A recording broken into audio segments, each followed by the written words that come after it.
Oftentimes, the most difficult part of writing is just getting started. So, today we're going to break down the introductory paragraph into three easy components so that you can hit the ground running. The first component, the first thing, is your hook. You're going to want to captivate your audience's attention so that your audience or reader will want to continue to read the rest of your essay. So, I like to think of this as a movie preview that should be about 1 to 3 sentences max, where you introduce your reader to the topic in a general way so that they want to read the rest of your essay. The next thing that you're going to do is establish background information. Oftentimes, students are given an essay prompt from their teacher and they forget to include background information because they assume that their teachers read it, obviously, because they assigned the essay to them. But you always want to approach an essay as though the audience has never read or has no background information on your topic. So always include enough information there so that anybody could pick up your essay and know what you're talking about. So always include who the author is and those general features of the plot and character interactions if you're writing a literary analysis that are going to tie into your thesis. This should be limited to about 3 to 6 sentences max. So just the key information that ties into your purpose, which is coming up next. So the third and final thing that you're going to want to do in an introductory paragraph is provide a guiding light for your reader. Your thesis is the purpose of your paper. So if your teacher has given you a prompt, then it's pretty easy. You just go ahead and answer the prompt, and then your essay will go ahead and organize and tie back to the thesis with all of the paragraphs that are upcoming. If you don't have a prompt, then take an interesting stance.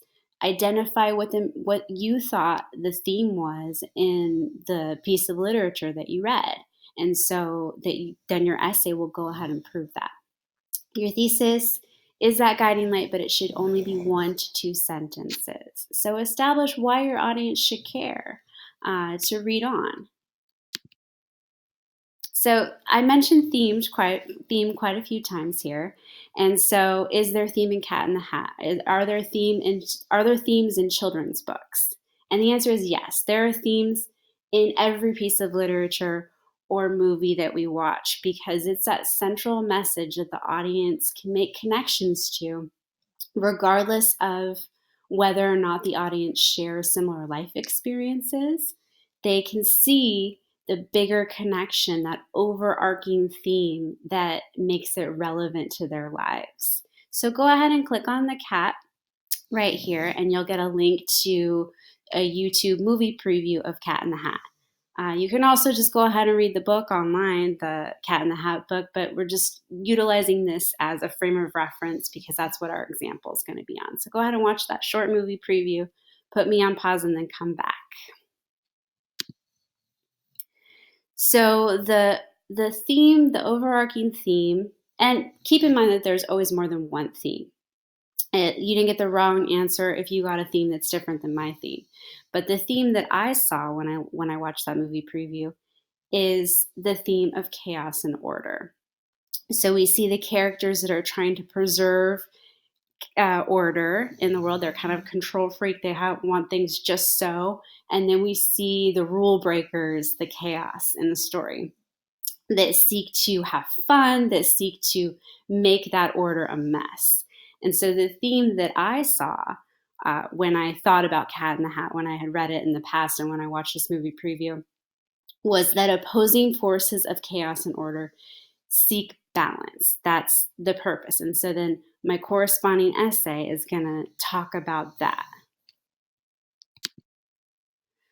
So coming back to, now that we've kind of established the theme that we're writing about in this literary analysis, we want to hook our reader's attention in our introductory paragraph.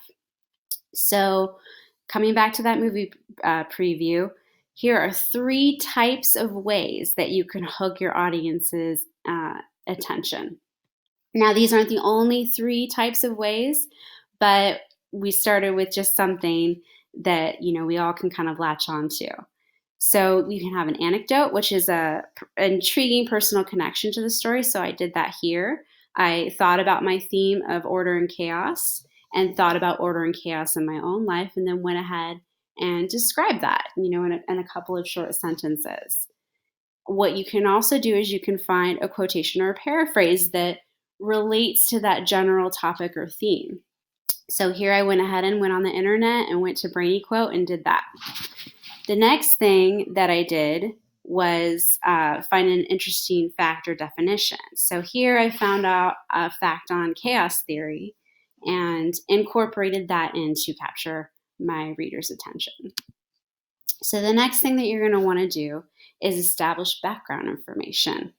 There again, assuming as though your audience doesn't have any information on this story, you're going to need to have enough information to fill in the blanks. So I went ahead and answered these questions here to establish the appropriate background information that will then guide my reader to the thesis statement. So you can kind of look over these, just establishing some general background information. The next thing, the whole point of the thing is the thesis statement, where I'm establishing what my essay is going to be about, what the guiding purpose, guiding light of my paper is going to include. So it's going to be 1 to 2 sentences. And here are a couple of different examples that are tied to that theme of order and chaos. So you can go ahead and look at those, and you could choose either of these. What I do now is I pull them all together. So I pull that hook, the first part of my introductory paragraph, the background information that I included, and the thesis statement at the end here. So it's a nice little neat sandwich where our introductory paragraph is done and it has all of the things that the reader needs to be able to make sense of what my upcoming paper is going to be about, what my body paragraphs are going to be about. So you can go ahead and reference this example, but what I want you to do now is to give it a try yourself. And so you're going to go ahead and look at Green Eggs and Ham, another Dr. Seuss story, another children's book, showing that we can do it with children's books. We can do it with, pieces of literature. You can do it with anything. You can do it with movies. So we're going to go ahead and go to this graphic organizer, which is going to be in your resources. And you're going to do the same thing. You're going to look at those 3 components and go ahead and answer those questions that help guide you to putting these 3 pieces together. So first thing is, what is the theme of Green Eggs and Ham? What do you learn from the action in the story? And then that can kind of guide you now to establish a hook. And you can use those 3 different examples that I suggested. Establishing background information will be your next goal. And then finally, you're going to write your thesis. That's going to be that guiding light, guiding purpose of your paper. You can reference the story in your resources as well. There's a PDF version of your story and of the story if it's been a while since you've read Green Eggs and Ham. But think about that lesson that you intend to learn from it, and then go ahead and fill out that graphic organizer. When you finish with the graphic organizer, which is going to be the points that you're going to get for participating in the writer's workshop, you can go ahead and look at my example and see if you had the same theme as me or a different theme, and then keep in mind that it doesn't matter. There are many themes in stories. There's not just one right theme or right answer, and there are many different choices you can make in your hook, and there are very many different choices you can make in your thesis as well. So I do recommend coming back to Cat in the Hat, referencing my example introduction here as you're composing, figuring out the features of your 3 parts of Green Eggs and Ham.